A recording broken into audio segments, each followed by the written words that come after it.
morning, everyone, and welcome to today's Exploring by the Seat of Your Pants event. My name is Joe Grabowski, and I'll be your host for today. That you just saw there was our field intro, which means we are going live into the field. Of course, we love doing events from homes and offices and labs and zoos and aquariums, but anytime that we can get out live into the field is always a special time here at Exploring by the Seat of Your Pants. In fact, just the other day, we were out with the group we're joining today, Osa Conservation, in the field, and we were exploring the mangroves. We started on the beach, we made our way into the mangrove habitat, and we learned all about mangroves, why they're important, and then the amazing work that Osa Conservation is doing to restore and protect these mangrove ecosystems. So today we're doing things a little bit different. We're still kind of sticking to a plant theme. Too often, I think we get really excited about the animals, which are obviously amazing and sometimes maybe more interesting because they move and jump around.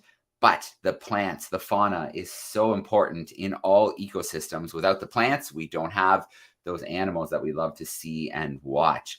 So today we are going to the Osa Peninsula, one of the most biological diverse places on the planet, about 2.5% of our Earth's biodiversity in this small rainforest region of Costa Rica.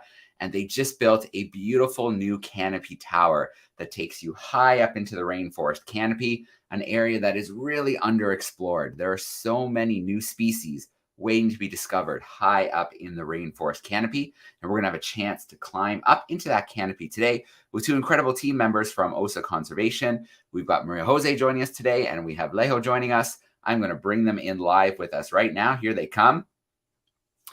Hi. Good morning, team. How are we doing today? We're good. We're happy to be here. Excellent. Well, it's great to see you both. You are in one of the most beautiful ecosystems on the planet. I'm going to let you take over for a little bit, take us into the rainforest, and then take us up high into the canopy. Thank you. Yeah. Hi, everyone. We are so excited to be here and to be able to show you a bit of this amazing place, the tropical rainforest. I'm Maria Jose, and I'm with... I'm Leonardo.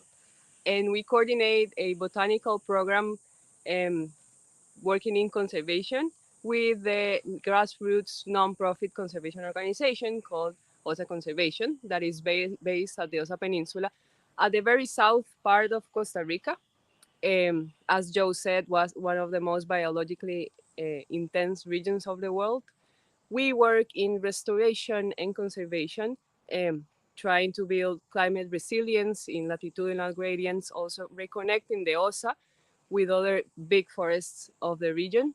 And this botanical program we've been working with for me 4 years, Leo close to 3 years. Yes. And we work in... Yeah, basically we aim for threatened species of trees.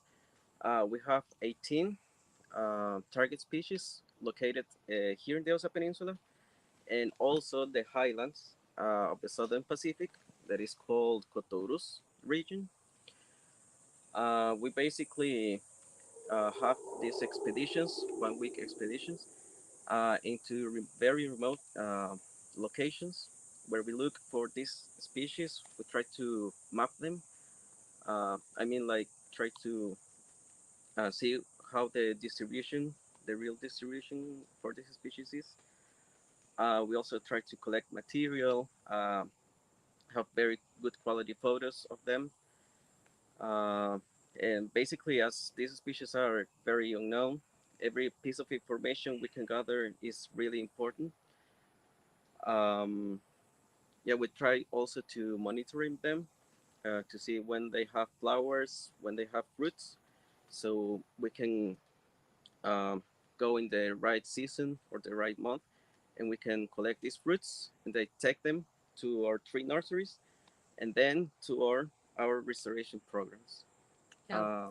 And Leo mentioned that we work with some target species that are threatened trees. And what does it mean for a tree to be threatened? Because we're normally thinking more about animals, and we know some of them are threatened with extinction. But it turns out many tree species are threatened with extinction also. As you can see, Joe will pull up an image of a diagram showing just how many of the trees are threatened. in the world, up to 30% of the species of trees might be facing extinction, but it can be as high as 50%. And so this means that maybe half of the trees that exist in the world are facing extinction. So that's our motivation and our call to action to work in propagation and in conservation, both protecting the rainforest where these trees exist and also doing restoration so we can have healthier populations in the long term. Um, what does that conservation in situ, in the place where they exist, looks like for us? We protect the trees in the Osa Arboretum, and that's where we are standing right now. An arboretum is a special class of botanical gardening that is specialized on trees. And this Osa Arboretum holds up to 300 species of trees that we have mapped and tagged. So if you were able to come to our trails and work our more than 40 kilometers of trails, you would see many tags with numbers, which is basically an inventory of how many trees we have, and also tags with QR codes that allow you to scan them, and it takes you to a website where you can see pictures of flowers and fruits and details of the leaves that you can't normally see when you see giant trees. And talking about giant trees, we'll show you one of our most beautiful, maybe my favorite one in the Osa Arboretum. Check this out. Here it is. We're on the way, in the way. Uh-huh. The amazing ajo tree. So if we go like a little close up here, you can see one of the tags we use in our algorithm. They have these QR codes that you can scan and actually see in the web page all the information Maria was talking about. So this ajo tree, it is a very interesting tree. It is actually considered endangered by IUCN, mainly because of the small distribution it has. It's basically located here in the southern Pacific of Costa Rica and a very small distribution in Panama. Uh, so it means it's endemic from Costa Rica and Panama. Endemic means that it's only located in this particular area. It has also been threatened by illegal logging that is currently um, an activity that is affecting the species. And why the common name? Why we call it ajo or garlic tree? Basically, as you may know, ajo means garlic in English, and it could be here in March maybe or February. Uh, you could smell its yellow flowers. They have a very strong aroma, very similar to garlic. It really makes you hungry when you walk these trails in mid March, in the middle of the dry season. Look at just how giant this tree is. It has all these buttresses and it goes up to, I don't know, 30 meters high, probably. We'll be able to see the top of this tree when we climb the Canopy Tower. Um, so, as Leo said, this is one of our key threatened species, and we're working very hard on trying to get the fruits from the species, bringing to the nursery, taking very good care of the seedlings, and then planting the little seedlings with our restoration partners um, all around the Osa Peninsula and beyond, because we want to make sure that in the long term, this species has healthy population with genetic diversity. That means we collect fruits from different mothers all around the Osa Peninsula. And after we plant those seedlings, we don't forget about them. We continue to monitor them to make sure they are doing all right. We do maintenance so other plants don't overcompete them. Um, we're continuing to work the Osa Arboretum trails, and now we're close to another one of our super special trees. This is within the bean family. This is a guava tree. Yes, I don't know if you have heard about the guava tree. It is actually not just a tree. It is a group of many species. It's a very high diverse group. Um, and as you can see, this individual is really big. They usually are like small trees, but this is very amazing. You can actually distinguish it. We know for as a fact that it's a guava tree or this particular species because the bark is reddish and it has like small flakes that they basically fall apart from the tree. Uh, Here we have an example of the leaf. Hmm. So a very particular thing about guavas is that they have these small nectaries. Uh, Maybe you can see it in the video. They basically they have like this sweet substance that is very attractive for ants, and they have a symbiotic relationship with them. They basically provide it with food, and the ants provide with protection. Right? It's a very interesting thing. And also, the guava trees have fruits with edible pulp. Maybe we can find a fruit here. They call it the ice cream bean because it tastes super sweet like ice cream. Yeah, we don't have fresh guavas, but this is an example of how the fruit is, and it contains the sweet pulp Mhm. inside. It's And really good. we humans love it and call it the ice cream guava, but also monkeys and birds, all kinds of animals love it. Another super interesting fact about the guava trees and many other species within the bean family is that they hold um, other kinds of symbiotic relationships, but also with bacteria that are able to fixate nitrogen in the soils. That means that they can turn nitrogen that is not normally available for trees to use to an usable way of nitrogen. Um, so they get it into rolling into the ecosystem. Um, and sometimes when ecosystems have been degraded, that means we have turned it into intensive cattle pastures of intensive agriculture. The soils lose a huge amount of nutrients. So using this kind of species in restoration is key to having healthy soils. Oh, Maria, Hmm. see what we found. What is that?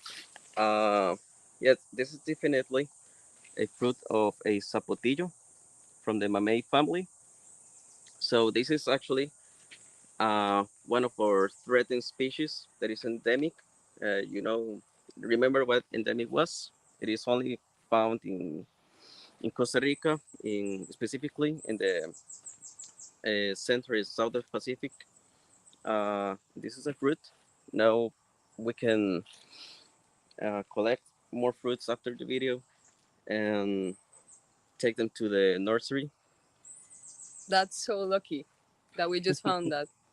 This is Yeah, what it's really cool. our everyday life looks like. Just walking on the trails, trying to see if we can find seeds that we can take to the nurseries, or just that bring us different questions and we can research more about that. Um, and finishing what I was saying about the guava trees, um, there are so many species of guavas in this region, and because they are so important in restoration, we have maybe 20 species of guava trees in our tree nurseries.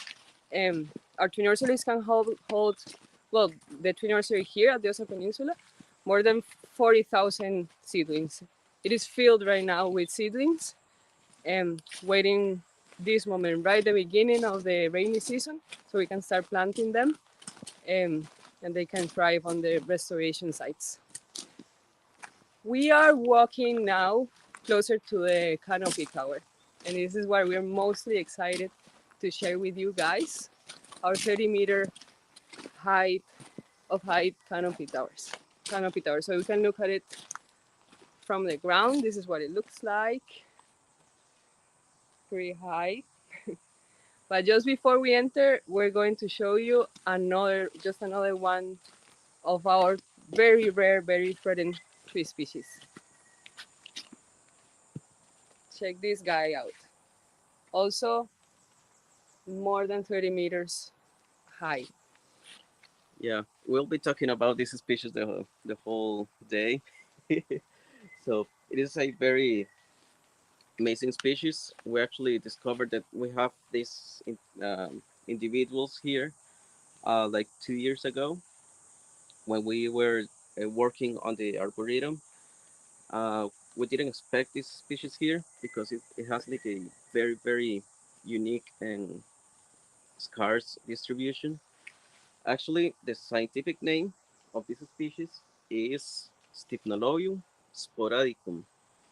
So the last part, sporadicum, means sporadic or scarce, right? Um, Basically has a very, very, very restricted um, distribution. We didn't even know it was here in the Osa Peninsula. So it was a very big discovery. It is also related to the bean family. So if you were to mush some leaves, they would smell like beans. It's really, really fun. And we've been also able to propagate this in our tree nurseries, um, just not as abundantly as other species, but we are waiting and monitoring this tree weekly just to see when it starts producing flowers and then fruits, so we can become experts also on propagating this tree. Okay, so let's start walking up the canopy tower. Maria Jose, can I ask you a quick favor?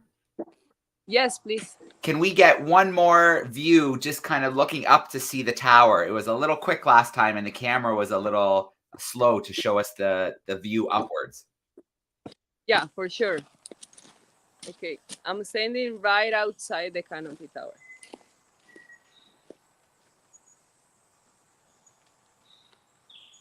That's better. Perfect. Uh-huh. And then Those are a lot of steps. yeah, just so our students know as well, if you were hearing once in a while, we heard little roars in the background. So keep listening for that. That's the howler monkeys calling in the background. Yeah, it's about to rain. It's the beginning of the rainy season, and howler monkeys howl.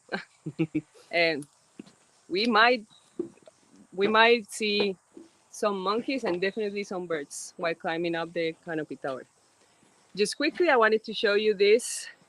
It looks like just a white box, but let me see if you can see those numbers. This is actually measuring the temperature and the humidity. And just remember those numbers because we're going to show you how those change as we climb up the canopy tower. So it says 25 degrees Celsius and 100% humidity. If you would hear, you would definitely feel that 100% humidity at the rainforest.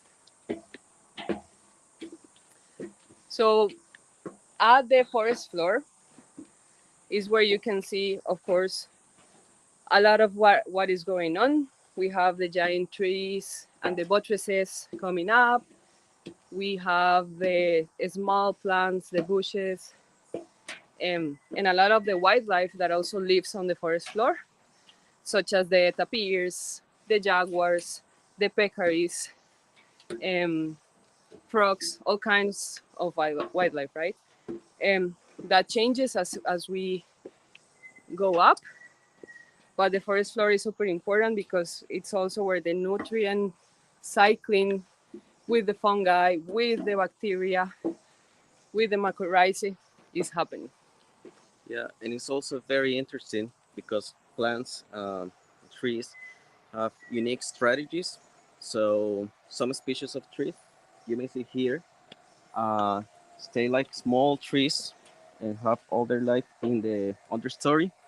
They have to they need like a special adaptation to live with uh, low light, right? They have like a huge competition for light up there. So they have this special adaptation. We have also young individuals of this gigantic tree. We have palms, and they are part of the same dynamic ecosystem. At the forest floor. So that's kind of the name of that layer of the rainforest. We continue to go up. We have climbed maybe 10 meters or something like that. As we go up, you can start seeing the tops of the different trees that are still very young and very small, but still impressive to look at them from the top. As we approach the middle levels in the canopy, that's where you really feel like you're within the canopy itself. This is these intermediate levels are what animals use, for example, birds to forage for fruits, um, and insects also, and where most of the fruits that we collect are coming from, because it is very tricky to collect fruits from trees that are 30 meters of height.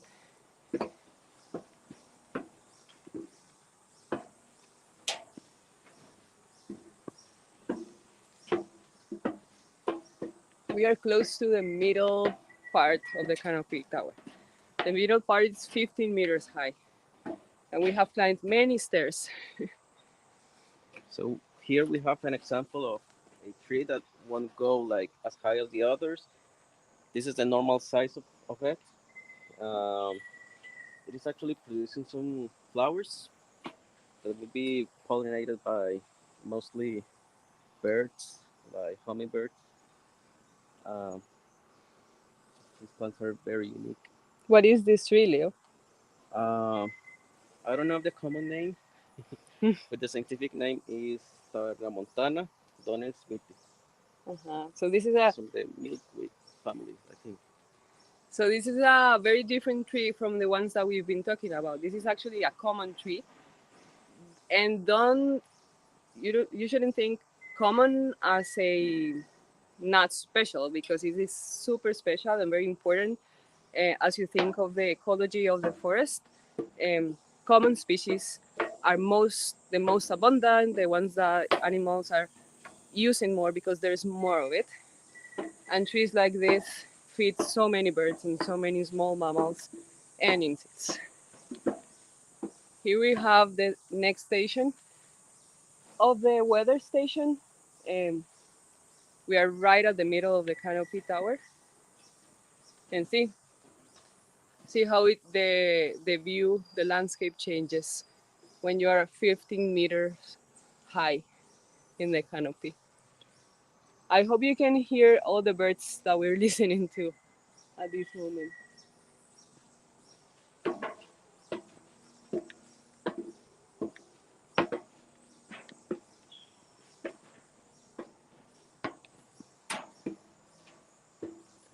Check it out.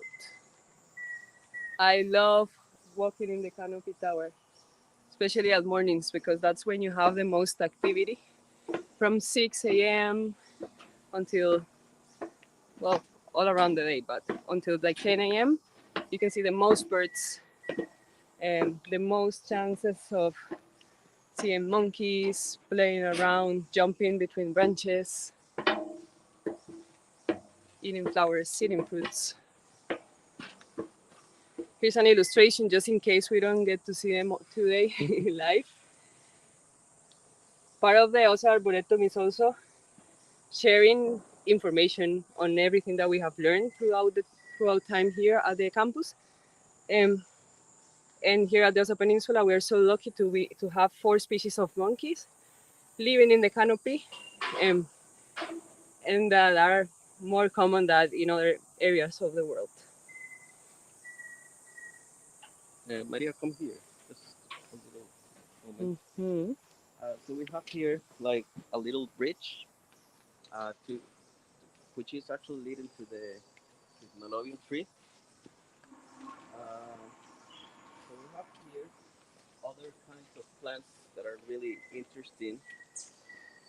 This kind of behavior, it is called like epiphytic plants. What means epiphytic? Epiphytic basically means um, plants which grow on other plants, right? Like this one. This is actually a peperomia, but if you look up, you could see a species of bromeliads, orchids, and other very interesting groups of plants that are actually specialized on growing uh, near the canopy or the canopy itself. Um, you can also see ferns up there. There are also a species of ferns. So these plants have to have special adaptations as well.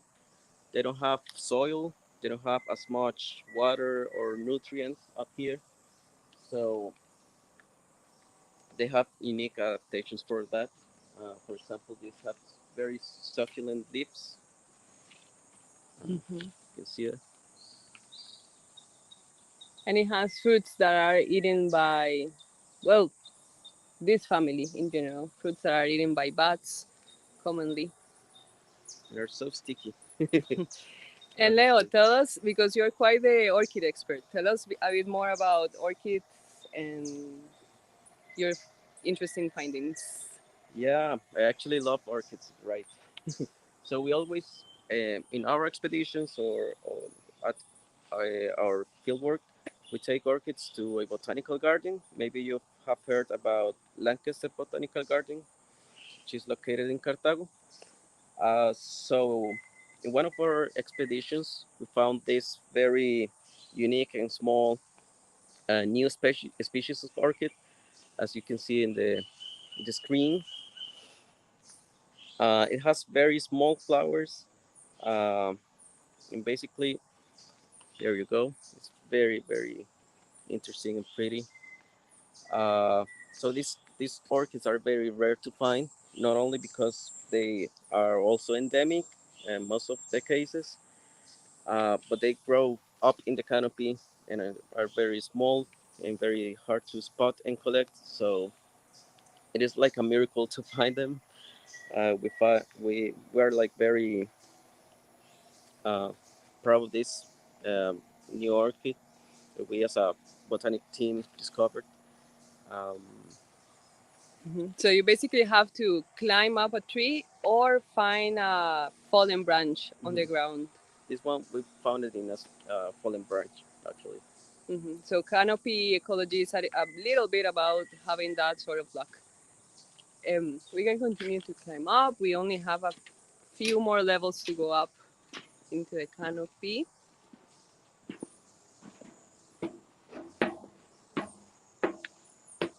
It feels way fresh, more fresh now. We have more wind um, going. It feels less humid. We'll check that out when we get to the top.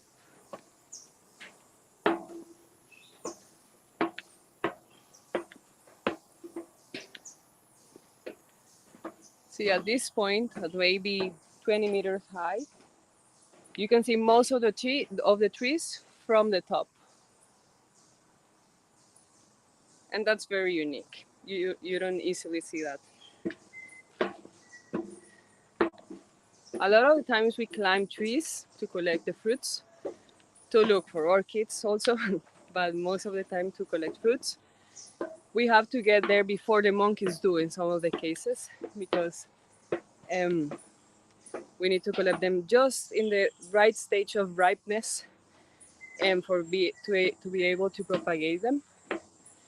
In some cases, we can collect in the soil, in the ground when they have fallen, but not all cases. So we are training to become tree climbers. We are getting to the top now. Whew. And here we are. We're already tired from that. Yep. Okay, let's check. First, I want to check the humidity and the temperature.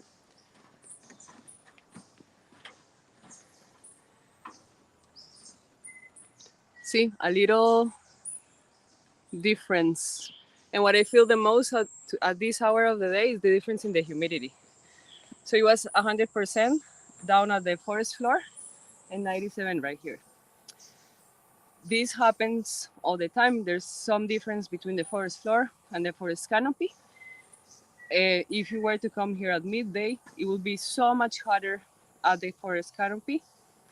Um, and this happens because, as Leo was explaining at the forest floor, you have so much more radiation on the forest canopy. And the leaves and the branches act as filters for sunlight. And so species that happen here, the leaves that happen up here, need to deal with a lot of heat, a lot of radiation, and a lot more or a lot less water. We have a couple of trees fruiting at the moment. Let me show you.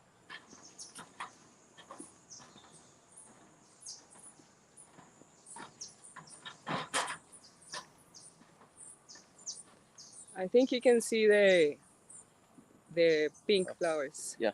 Uh-huh. What is that, Leo? So yeah, we call that tree cerillo. It has red, beautiful flowers.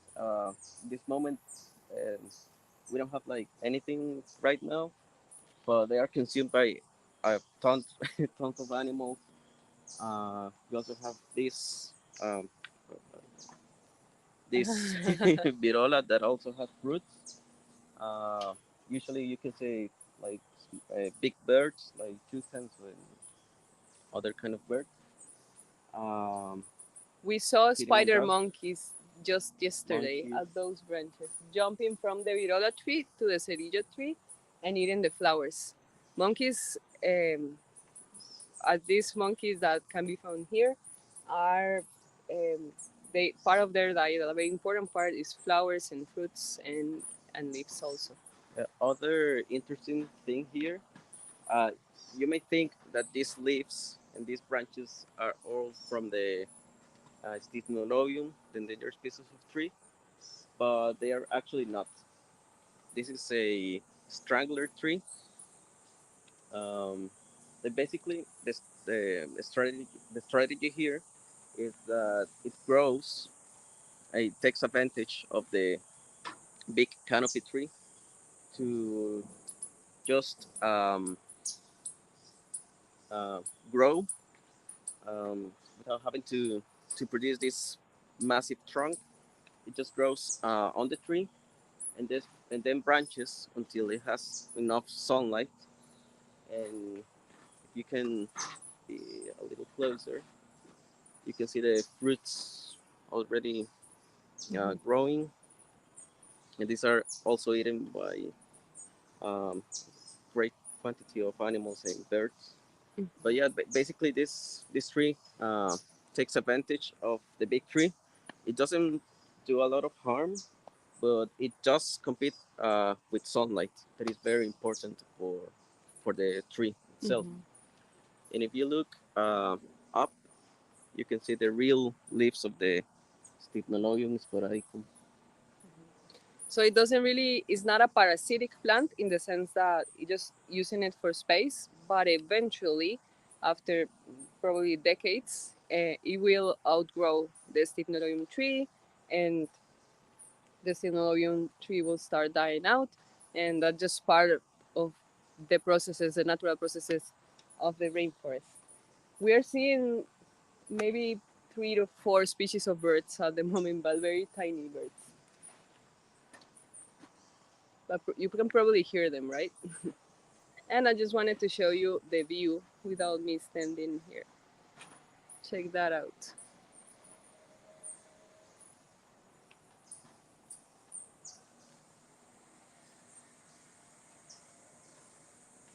So Joe, I don't know if anyone has any questions for us. Yeah, Or let's definitely do some questions. That was a great walk through the forest and then a great climb high into the canopy. So hopefully you've got your breath back and you're ready for some questions. I'm ready. Yeah, I'm recovered.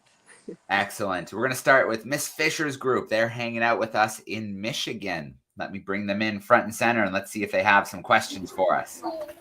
Hey, Michigan, how we doing? Good. Excellent. Hi, everyone. Hi. We wanted to clarify. We wanted to make sure. Did you say that the orchids grow with no soil, just on the side of the trees? Is that what you said? Yeah, we actually have a very diversity of orchids.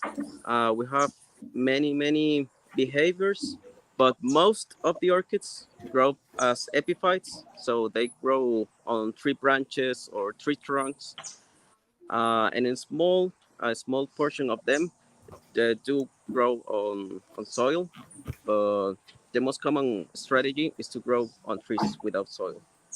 Very cool. Thank you. Yeah, Super cool. Mhm. All right. Thank you're you. welcome. Great question, Miss Fisher's crew. Let's jump to another classroom. We're going to go to Virginia this time. Some fourth graders hanging out with Miss Marquardt. So let's bring them in here front and center. Here they come. There they are. Hey, fourth graders, how we doing? All right. We have one question over here. Come up, Noah.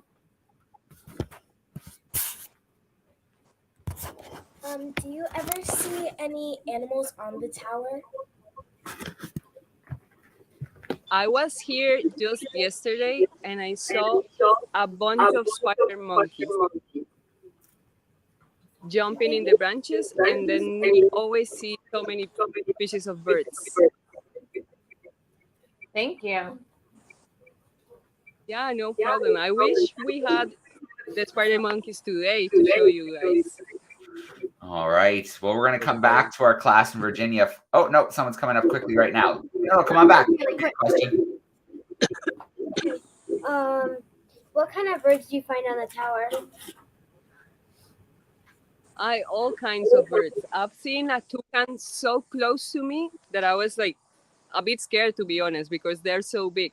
But toucans, scarlet macaws, I don't know the names of many birds. We're all about the plants. Yeah, falcons, tiny birds, like warblers. A lot of migrating birds from North America come through the rainforest also. So we've been able to see many species also. Thank you. All right. Great questions. So before I go to our next classroom, you mentioned the spider monkeys yesterday. And so sometimes they're wild animals, so they don't always cooperate. We don't get to see them when we want to. But I have a great video here that I want to share of the white-faced capuchins up in the canopy. So I'm going to play that little video, and then we'll go to some questions from other classrooms.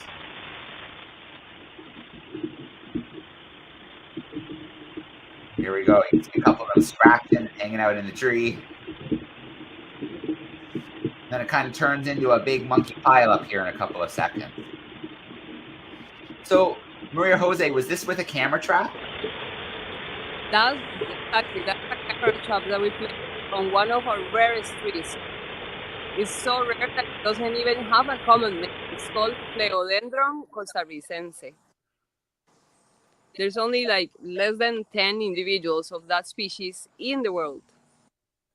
Yeah, we recorded that behavior for first time. We didn't know they use the fruits like to rub against the hairs. So maybe they use it for like antifungal properties or Insect repellent. insect repelling. Yeah. All Still don't right. know. Very cool. And then I'm going to share quickly, because I still have my screen up. This is that really rare tree that you said, only 10 or 11 individuals of this tree. Yeah. Exactly. Mm-hmm. And then I think That's there's a the one. picture of the seed here as well, a close-up. That's the little fruit that the monkeys use. They bite it and rub it on their furs. And we're trying to figure out why they do that.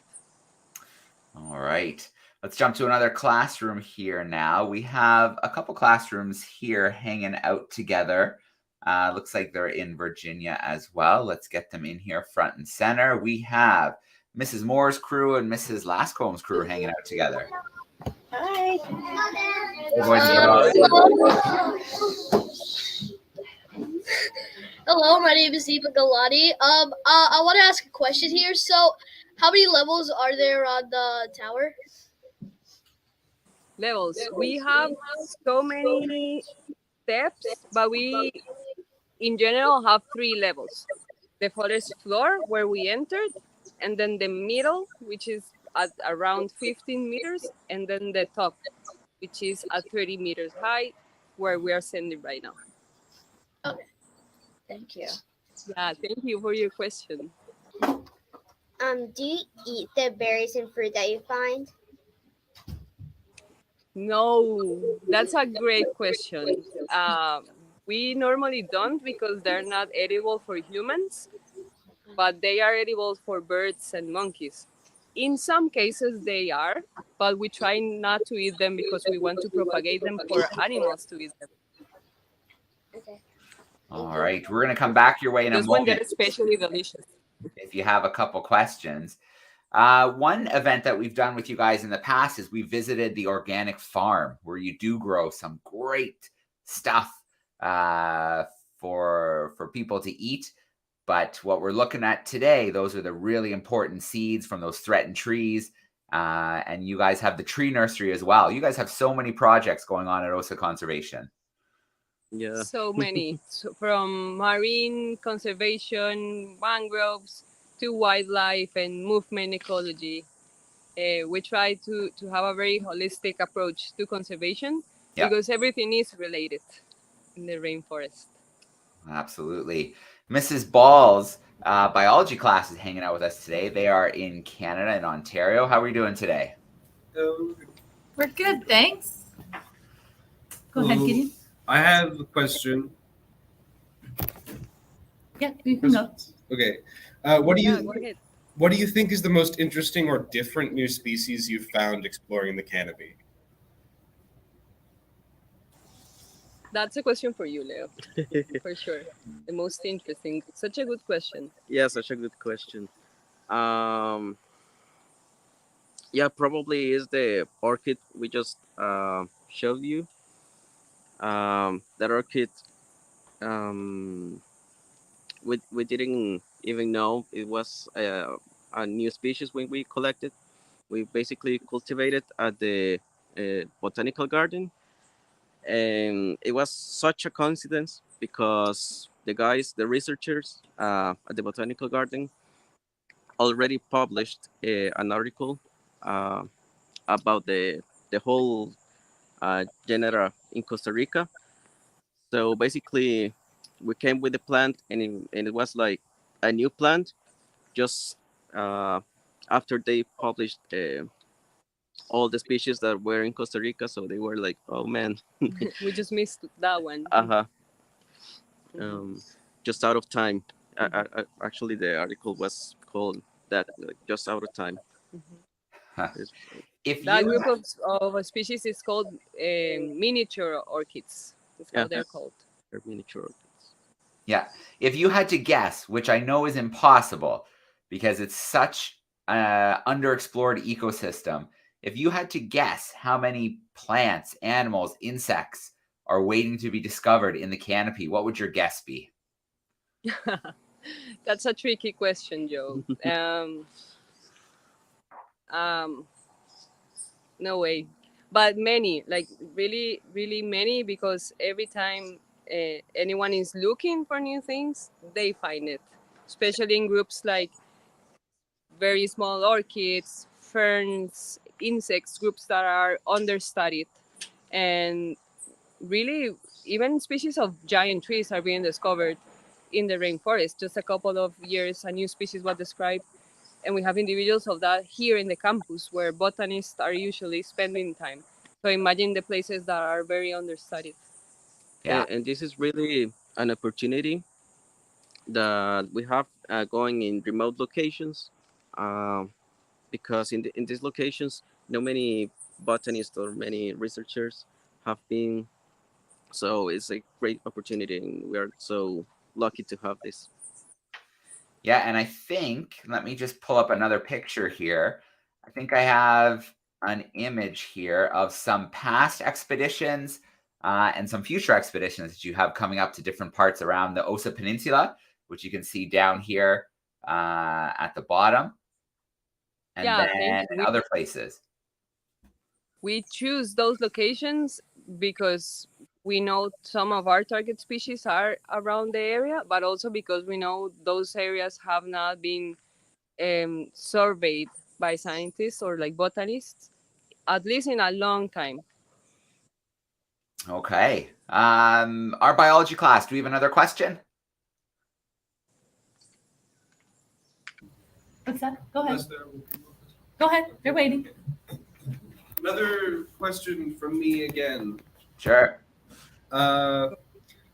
What one species that is going extinct would you say is the most useful for the ecosystem? Like if you could stop a species from going extinct, which one would you stop from going extinct? That is a great question. And I'm sure you know this, but all species are very important in the ecosystem and they have very intricate relationship with other plants, with microorganism and with animals. But I guess we can just pick our favorite one, probably. I guess I would pick the one that is most closely, like more close to going extinct. So the Pleodendron costarricense only has a few individuals, and that means it is critically endangered. It is about to go extinct if we don't do anything about it. For others, like the ajo tree, we don't know. We do know we have quite a few individuals left. So yeah, I would pick the rarest. Yes, I was about to pick that one too, because maybe it doesn't look like very important, but the footage we have in the canopy says the contrary, right? The animals actually use it. It is in a ecologically important species. We might know not now very how many individuals here, but definitely there are more in nature. So it's very important to also conserve these unknown and remote areas. All right. We'll squeeze in a couple more questions. We'll check in Michigan, see if you guys have one more for us. Sorry, we're coming. That's okay. Lots of time. Is it? All right, go ahead. Is there a snake? Is there pythons?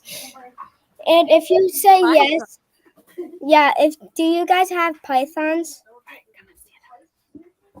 Do you know, right? Es que la vez que no es una python. We have one type of python. How do. long is it? How long is it? Do you know, Leo? I don't. No, I don't. I am so sorry, but I honestly don't know. But it can grow to be quite a few meters long. It's not gigantic as other pythons that I know can grow gigantic. And yeah, I know what they do have sometimes down in those buttresses of those trees are different species of vipers. So venomous snakes that you can find down on the forest floor. We do have to be very careful. Absolutely. Collecting those seeds, you have to be careful. Okay. We always have this style going on. Long pants and rubber boots. All right. Mrs. Moores and Mrs. Lascombe's crew. Let's get in another question. If have you ever found the berries that the monkeys eat? Yeah, we see them all the time, and I always feel so lucky when I see monkeys eating, because that's new information. We are always learning about these trees. So, for example, yesterday that I was here and looking at a monkey eating those flowers and those other fruits, that's just something that we didn't know happened before. So we're lucky to see that happening all the time. Yeah, because those monkeys are kind of like your partners. They're eating those seeds and dispersing, spreading them all over the forest as well. Yeah, we are in the same team.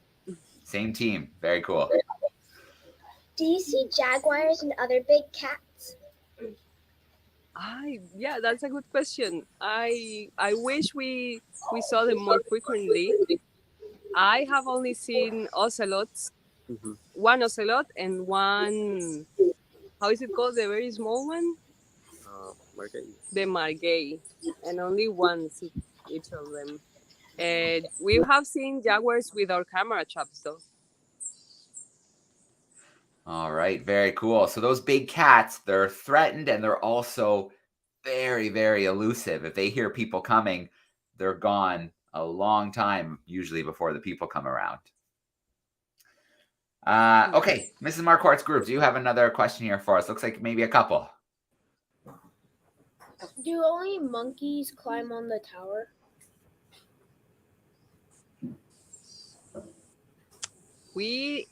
That's a good question. I think they might, but we haven't seen that happening because they would also get, I guess, scared if they hear us coming up. But they are in the trees right next to the tower, so they probably do, especially at night. All right, come on up. What's the rarest species you guys ever found? The rarest, the pleodendron. Or maybe the pleodendron, or maybe this also this species of Stipnolobium, the tree we were talking about. This would be sadly one of the most rare species we have found. What's the most dangerous? What's the most dangerous species you've ever found of like animals or plants? We have a dangerous species of plant not here in the Osa Peninsula, but in the highlands.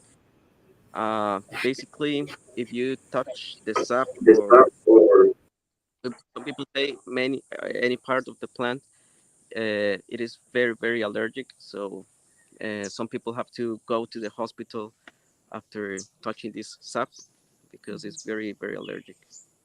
It is called, how is it called?